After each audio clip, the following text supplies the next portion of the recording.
before we talk about the ways our lives have been collectively transformed by the web at Web Summit, let's watch this video about the creator of the web itself.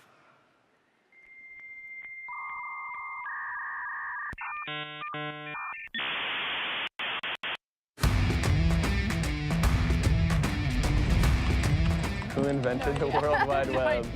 I should know this. Is his name Steve? No. Bill Gates. Al Gore? Siri? I can Google it for you.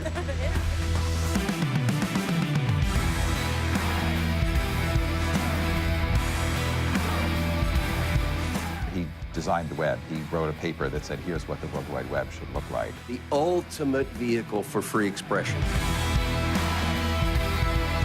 There are thousands of people who are probably more famous than Tim Berners-Lee, and yet not one of them has had the impact of Tim Berners-Lee. I'm very happy that I'm not a household name. I think that must be horrible. Please give a huge standing ovation for the creator of the web, Sir Tim Berners-Lee.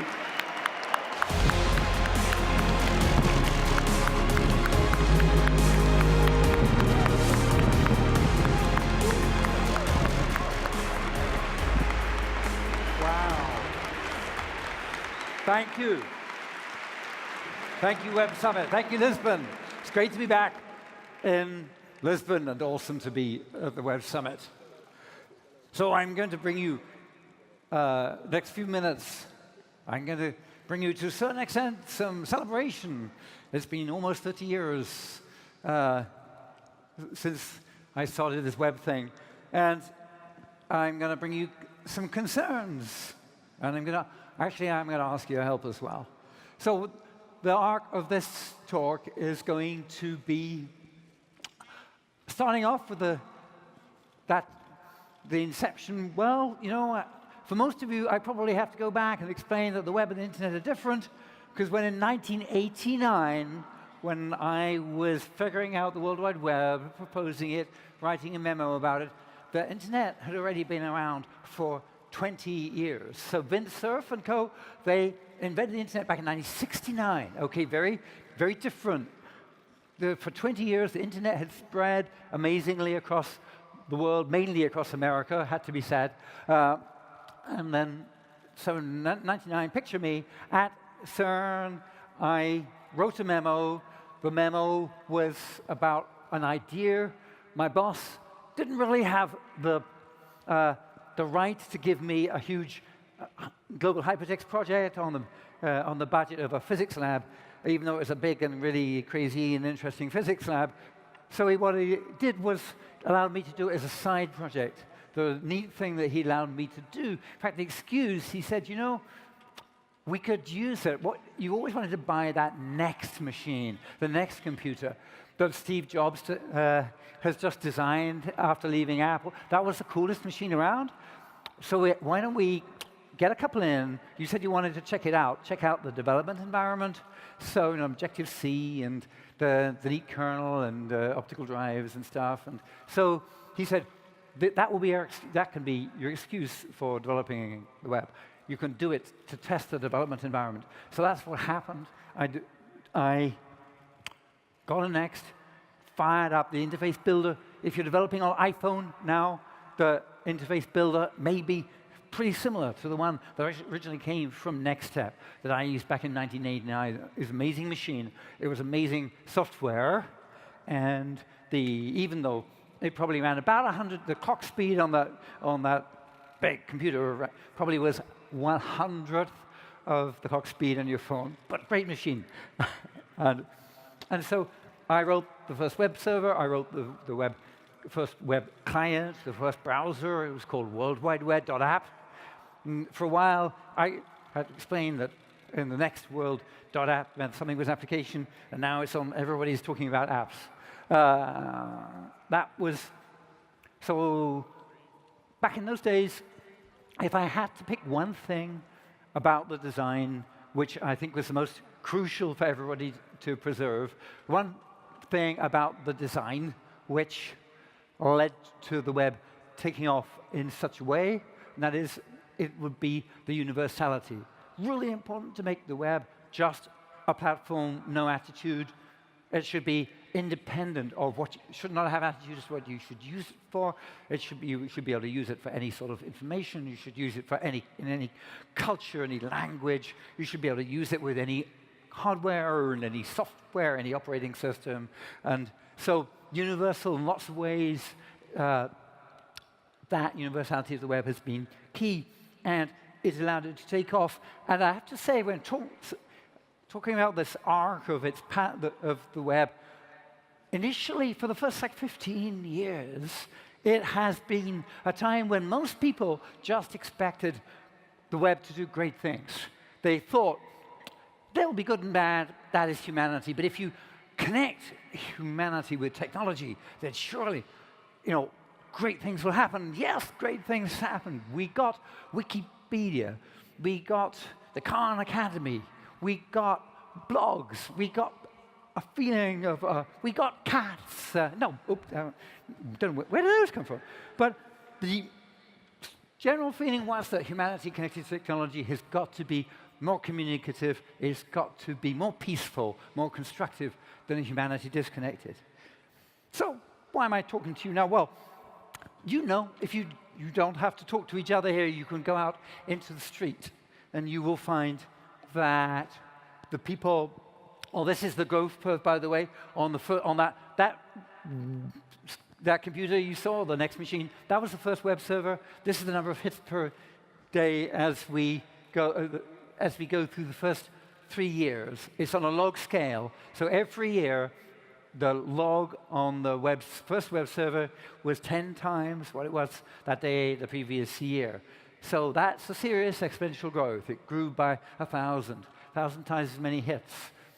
Although we didn't have concepts like clicks and hits back in those days. So there was serious growth.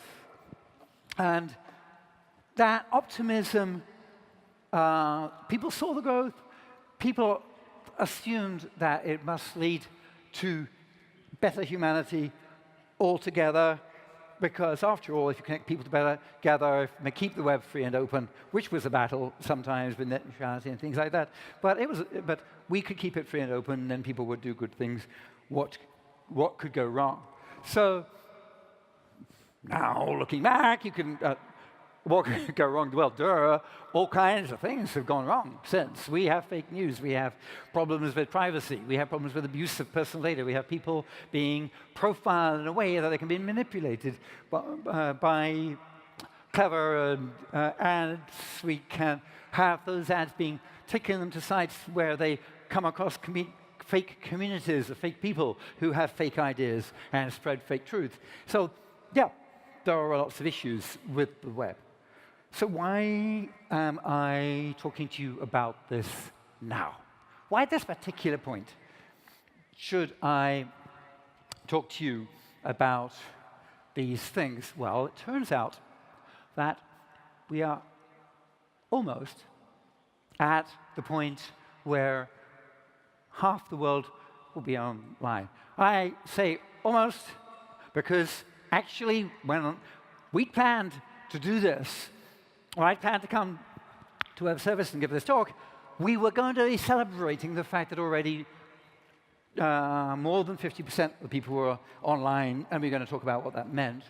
So there is this graph. Well, this graph it ends with predictions. This is the ITU figures about how many people are online, how many people actually can use the web. And when you look at the top, actually, if you draw on that sort of freehand, you'd expect it to go up a little bit more than it is. It seems to droop at the end. And in fact, most of the predictions we had a few years ago were that it would keep going on. In fact, this is the actual rate. The blue line is the rate of people joining, getting online. It is dropping off. Whoops. All right. That's an issue because everything we do in this community to make the web more and more powerful, actually, it means that we increase the digital divide. Every time we make the web more cool, Everything you add to the web, it means that the difference between people like us that are online and people like the other, almost 50%, more than 50% of the world who are not online gets greater. And so, in fact, we have an obligation to look after both parts of the world. So I'm going to give you, and we have two things we need to do. We need to make sure that for the people who are connected to the world, to the web, that the web actually is a web that allows them to produce. It's the web they want. It's the web that allows them to produce the world they want, and fix a lot of the huge number of issues we have with the existing web. And also, we need to help at the same time. We have an obligation to help the others get online. So that's just two things. You can do two things, right? So fix one half of the world and fix the other half of the world. So and after that you can. But how are we going to do that? Okay, so we have this idea. The Web Foundation, and the Web Foundation is what we call a contract for the web. Why contract? Why not a manifesto? Why not all kinds of things? Well, so a contract, here's the thing about a contract. Contract is about different parties coming together from different angles and playing different roles in the contract, meet the contract, things happen, they produce positive mood, positive change, and they all get rewarded. So the thing about the contract for the web is that we've got various principles which we feel, the values, 9 values that we think are important behind it. But then we're going to look at how, if you're a government agency, how does that affect what you should do? If you're a company, how does that affect what you should do? And if you're an individual, a citizen, a person, a consumer, then how does that affect what you should do? And the idea is that everybody is responsible going forward for trying to make the web a better web in different ways. And so when you look at governments, for example, you'll see you should protect things which are in the public interest, protect the internet, encourage innovation, encourage diversity. If your companies design the web so that when people meet in your social network, they are constructive. Design it so that they don't just meet people like themselves. Design it so that they learn to meet other people, they get to know people of different cultures. If you're citizens, there's two parts to it, really. Partly is actually you should behave nicely. You should be constructive. You should put in effort, like the people who make Wikipedia, and try to work towards truth. Don't be swept off into some undercurrents of hatred-fueled untruth. So it's partly about behavior as a human being on the web, but it's also as you're an individual, you need to hold those companies accountable, and you need to hold those governments accountable. A lot of them, we hope, will end up signing, whether or not they sign, but particularly if they sign and join this contract, we need your help. So the contract, that's what the contract for the web is currently a set of principles. It will be a text. The idea is between now and next May that we open it up to lots of people to join and lots of people to discuss. We have working groups about all the various bits and pieces. And so I'm asking your help to be part of it. I'm asking your companies and your government agencies and yourself. You can join, and the whole idea is to fix those two huge problems we have, the people that are online and the people that are not online. And so quite easy, but you guys, I think we can do it together. So hashtag for the web. Thank you, everybody, for the web.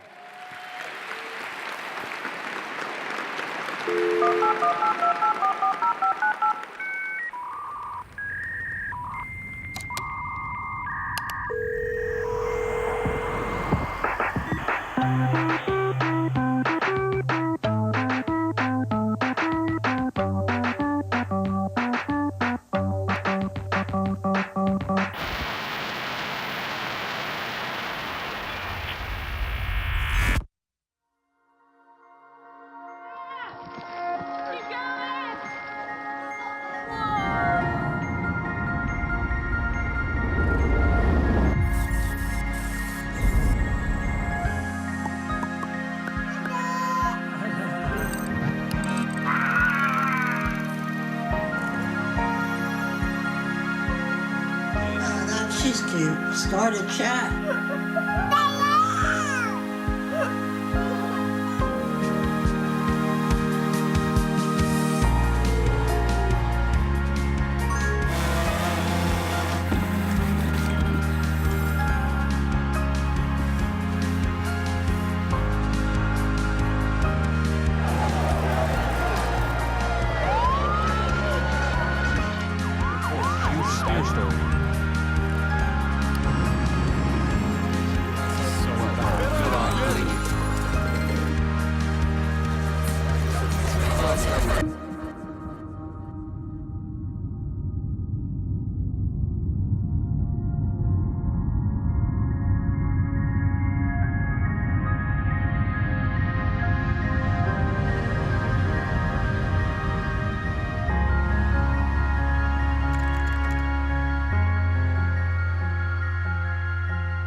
Please welcome to the stage, from CNN, Laurie Segal.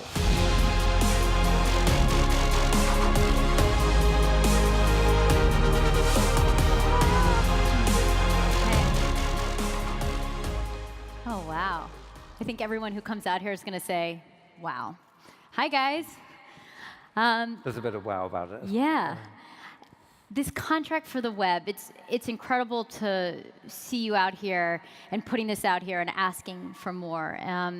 The idea that governments, companies, citizens will work towards a certain set of principles. I love the idealism, and I think it's an important time for that. So tell us, how do we hold tech companies, governments, how do we actually make sure this works? How do you hold people accountable?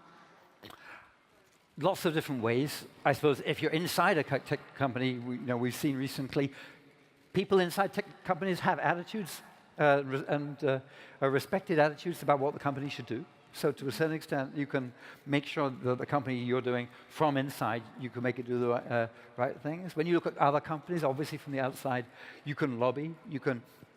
There will be a phase of measurement. There will be a phase when we actually do look and see whether all the sides of this have actually been upheld.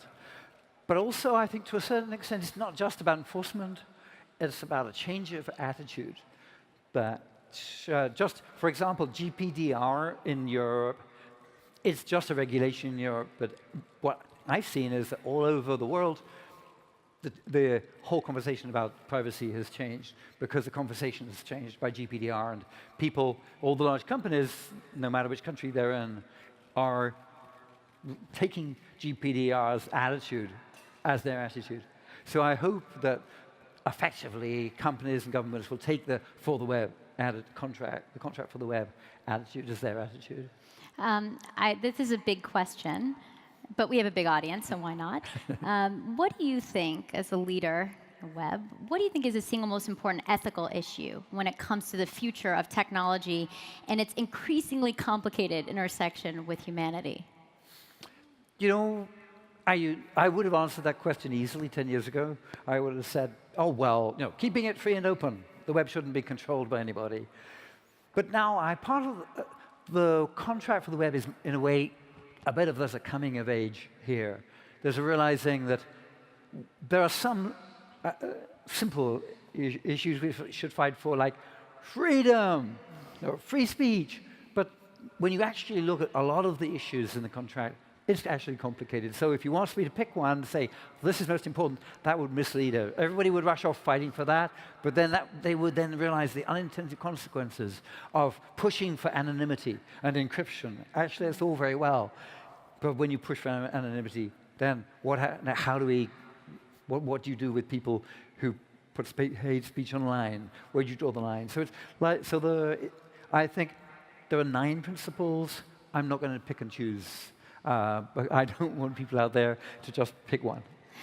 This idea of privacy is very interesting. I think we've seen in the last year a lot of things happen that make us question our right to privacy online. So I'm going to present two views to you and argue for one. I think I know which one you're going to argue for, but maybe we have reached this pivotal point that maybe we just need to re-envision our privacy because we've signed these social contracts when we logged on to this great service that you've created. Maybe at this point we should re-envision our privacy. Or privacy is a fundamental human right, and we must fight for it. So give me the argument. For me, you guess which camp I'm going to be in. Privacy is one of the fundamental rights, and we must fight for it. Not just because we're worried about pictures of ourselves being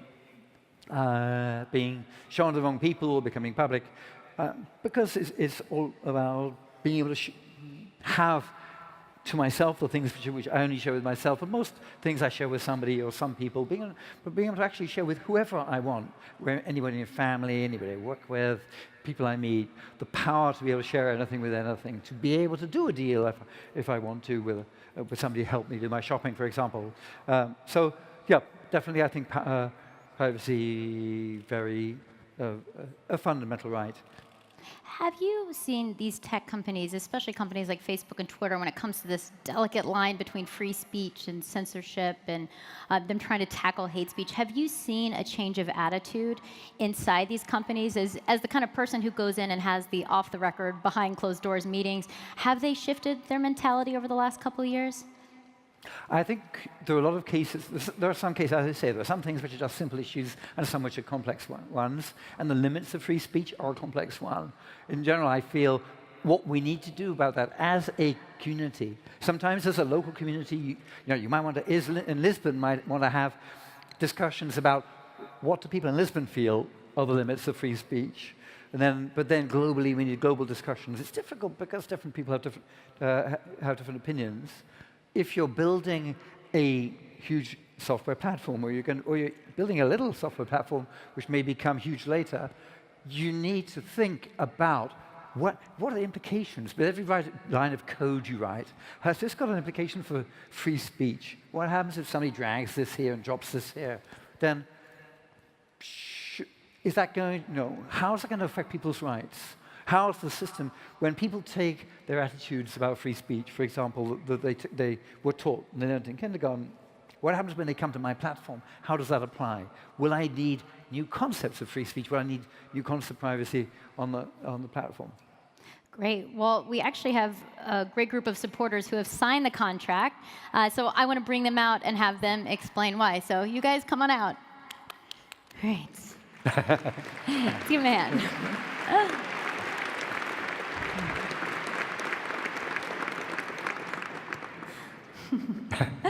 Conga line. It's not a Beyonce concert, I promise. This is Web Summit, guys. Great. Michael, let's start with you. You are the COO of Anchor Free. You can explain a little bit about that.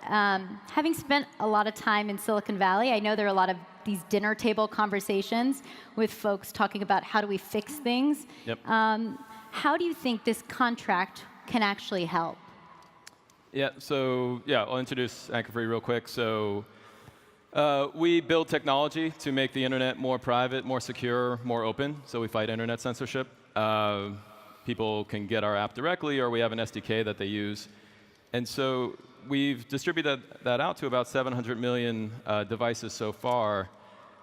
But it's really important that we all kind of participate in protecting the internet. I was in New York years ago, and this is the reason why I joined Anchor Free.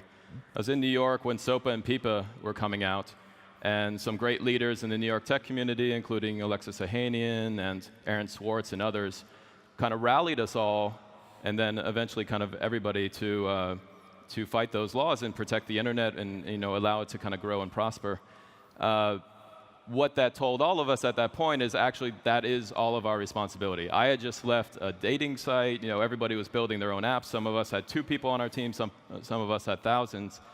And we understood that it was all of our responsibility, and we needed to come forward. And what Tim is doing is fantastic, because this is a call out now to everybody that this is individuals, companies, governments to come forward and decide how we want the internet to be. I mean, it's kind of interesting, your specific standpoint at the kind of tech leader you are and the service you have. I'm assuming you have to make some complicated decisions as to who is allowed to use the service, who's not, and where is that fine line between free speech and censorship. So as a tech leader, how are you grappling with these increasingly murky waters? Yeah. Well, I think, as our consumer apps are consumer VPNs, and obviously that's, you deal with a lot of gray area. And I think as humans, we're very bad at dealing with gray questions. We love black and white. We love kind of, overt answers to things. All of these things need each of us to come to the table. What we'll try to do with this contract for the web, because there's questions of, if you're a government, okay, you want stability and control, but is censorship of the internet okay? And then where in the middle, should we place, what we do? If you're a company, is it okay to say, okay, well that country says that we need to do it this way, so we're going to do it this way? Where do these, kind of gray areas? We need to sit down and kind of engage with each other and decide where they lie. So I'm looking forward to doing that through the process of the contract for the web. Or you could just take his phone number and call him up anytime things get really complicated. Neelam, I know this is really personal to you. You are on the stage. I think you are the person who's never lived in the world without the web, I think. I'm sorry if anyone else.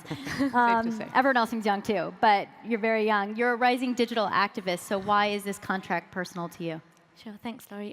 My name's Neelam, and I'm on stage today thanks to the New Now, who support rising passionate activists such as myself to make sure that our voices are included in decisions which impact our future. And I think to answer your question, Laurie, I haven't seen a world really in my adult life so far without the web and the power of digital. And I think that's so ingrained in the way that I live my life and in the way that I do activism.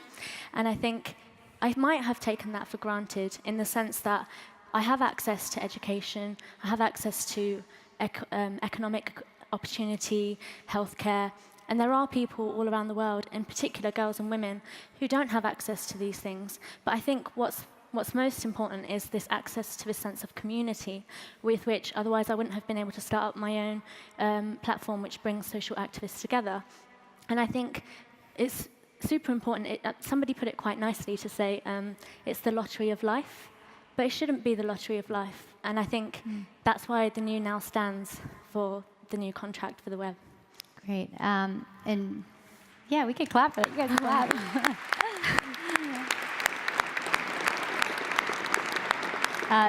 Jacqueline, you're a VP at Google, the president of Google.org. It's good to see a big tech company show up, come on stage, and kind of talk about some of these things, especially at this time.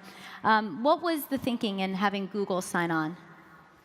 Well, this is an incredible moment for the world. This 50-50 moment, it's a huge milestone, and it's a great opportunity for us to really double down and bring access to everyone, especially, as Neelam was saying, women and girls who are much less likely to have access. And we know with the vast scale of the web that brings huge benefits as well as challenges.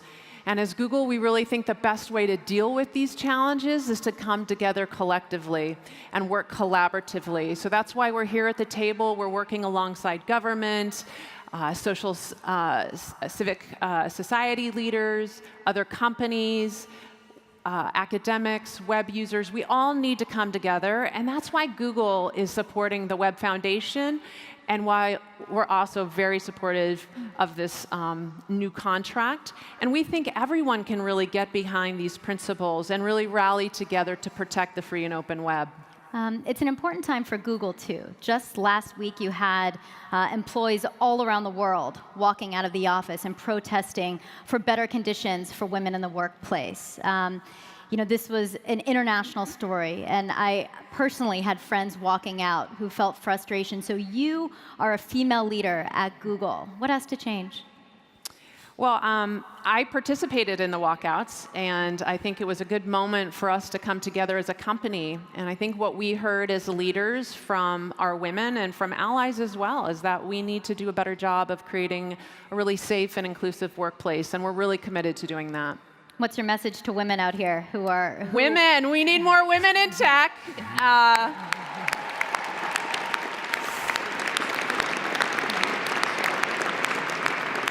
proud of all the women who are already out there, and I heard the number of how many entrepreneurs we have in particular and women in technology, and we can do this together. Great. Munir, you are the Minister for Digital in France. That's a fancy title. Explain that. And France is also the first country to sign the contract. So explain the thinking behind it. Yes, tonight I'm very proud to announce that on behalf of President Emmanuel Macron and our whole government, France is the first country to sign this contract for the web. It all comes with everything we believe in. In Europe, we have a strong belief that there should only be an internet that serves the people and serves the planet. That technology should always serve the humans and not the contrary. And we are fighting for that. We are united. You are uniting for that. And today is the right time, because after 30 years, because after all the development and the transformation of the web, at this age of maturity comes the age of responsibility. And we believe that if we want to avoid the wild west of the web, if we want to avoid a web where our mothers, fathers, and kids to come, and SMEs and startups should really build their own digital path, should really decide what they want for themselves on the web, we need to avoid the abuse. And when I talk about the abuse, we know them, we see them every day. Personal data that are abused every day, speech, online hate speech that becomes the norm, unfair business practices that are everywhere and that are completely hurtful to our SMEs. For all these reasons, we were very passionate to sign this contract. But this contract is only the beginning. So we need to work all together. And thank you again, Tim. Thank you. I want to end with you. Thank you. Thank you.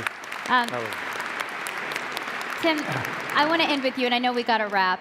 I had a moment a couple weeks ago at CNN in New York. We had an explosive device that was sent to our building.